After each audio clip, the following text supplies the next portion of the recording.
Magandang hapon sa ating lahat. Narito po ang ating update sa binabantay nating Bagyong Goring. Si Bagyong Goring po ay nasa extreme northern Luzon, nasa layong 185 kilometers west ng Itbayat, Batanes. Napanatili ang lakas ng hangin malapit sa gitna ng bagyo na umaabot sa 195 kilometers per hour, samantalang ang pagbugso ng hangin ay nasa 240 kilometers per hour. Inaasahan po natin itong kikilos pa west-northwest sa bilis na 15 kilometers per hour. Kasalukuyan ay pinapalakas pa rin ni Bagyong Goring ang southwest monsoon. Kaya itong southwest monsoon ay nakaka-apekto sa malaking bahagi ng bansa.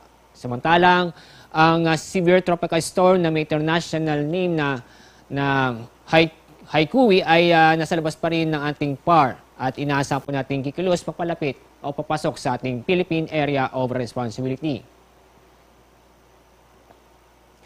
Sa forecast track ng Bagyong Goring ay patuloy itong kikilos. Diyan na rin northwestward, then westward patungo sa southern portion ng China. Inaasahan po natin lalabas ng PAR si Bagyong Goring ngayong gabi o bukas ng umaga. Narito po ang mga lugar po na sa ilalim ng Tropical Cyclone Wind Signal number 1 na lamang sa Batanes, Babuyan Islands, Ilocos Norte, northern portion ng Apayao at northwestern portion ng Cagayan. Ang mga lugar nito ay makakaranas pa rin ng masungit na panahon kung saan may mga paminsan-minsan malalakas na pag-ulan at malalakas na hangin. At narito po ang mga may inaasang pa rin tayong malalakas na pag-ulan dulot ng Bagyong Goring. Ngayong araw hanggang bukas ng hapon, may inaasang tayong malalakas na pag-ulan sa Batanes, Babuyan Islands, Ilocos Norte, Apayao, northwestern portion ng Cagayan, Ilocos Sur, at Abra. Samantala, may inaasang pa rin tayong mga malalakas na pag-ulan dahil sa habagat.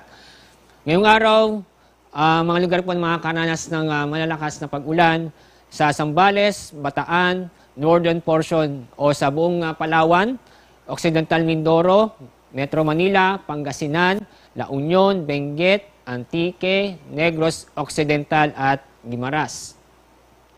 Bukas may inaasang pa rin malalakas na pag-ulan, dulot pa rin ng habagat sa Zambales, Bataan, Occidental Mindoro, Metro Manila, Rizal, Bulacan, Cavite, Batangas at yung northern portion ng Palawan kasama ang Cuyo at Calamian Islands.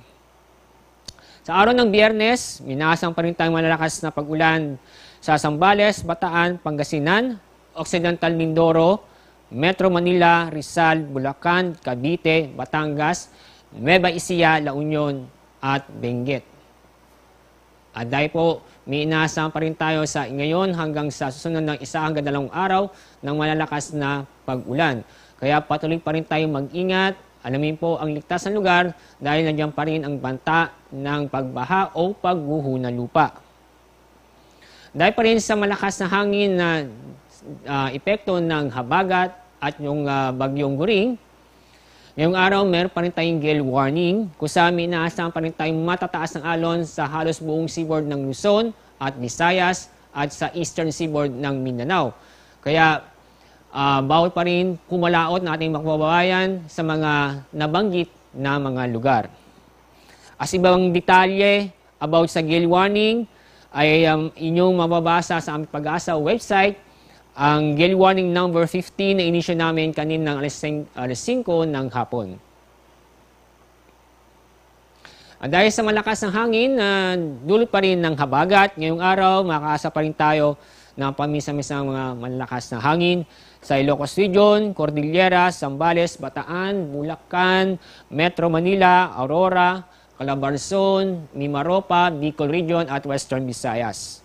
Bukas, araw ng Huwebes hanggang Biyernes, minasang pa rin tayong malalakas na hangin dahil pa rin sa southwest monsoon sa Ilocos Region, Cordillera, Zambales, Bataan, Bulacan, Pampanga, Aurora, Metro Manila, Calabarzon, kasama na rin ang Mimaropa, Bicol Region at Western Visayas.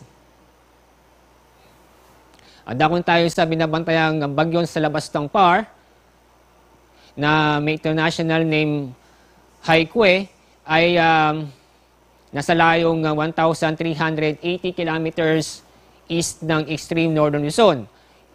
Napanatili niya ang severe tropical storm kung saan ang lakas ng hangin ay nasa 100 kilometers per hour, samantalang pagbugso nito ay nasa 135 kilometers per hour. Inaasahan po natin kikilos west-northwest sa bilis na 15 kilometers per hour. At dahil dito, inaasahan po natin papasok itong bagyong ito ngayong araw, o mayroon po mamayang gabi. At tatawagin natin siyang bagyong Hana. At sa kanyang track ay katulad nung track ni Falcon, na kung saan ay dumaan o inaasahan dadaan itong si magiging Hana sa north at sa right corner ng PAR. Pero kahit na walang epekto ang bagyo sa ating bansa, ay siya naman ang magpapatuloy sa paghila o pag-impluensya sa southwest monsoon. Kaya itong southwest monsoon ay magtatagal ang epekto sa ating bansa ngayon hanggang susunod na 5 araw. Kaya makakaasa pa rin tayo ng mga pag-ulan, dulot nito, dulot ng habagat sa Luzon at Visayas, lalo na po sa kanlurang bahagi nito.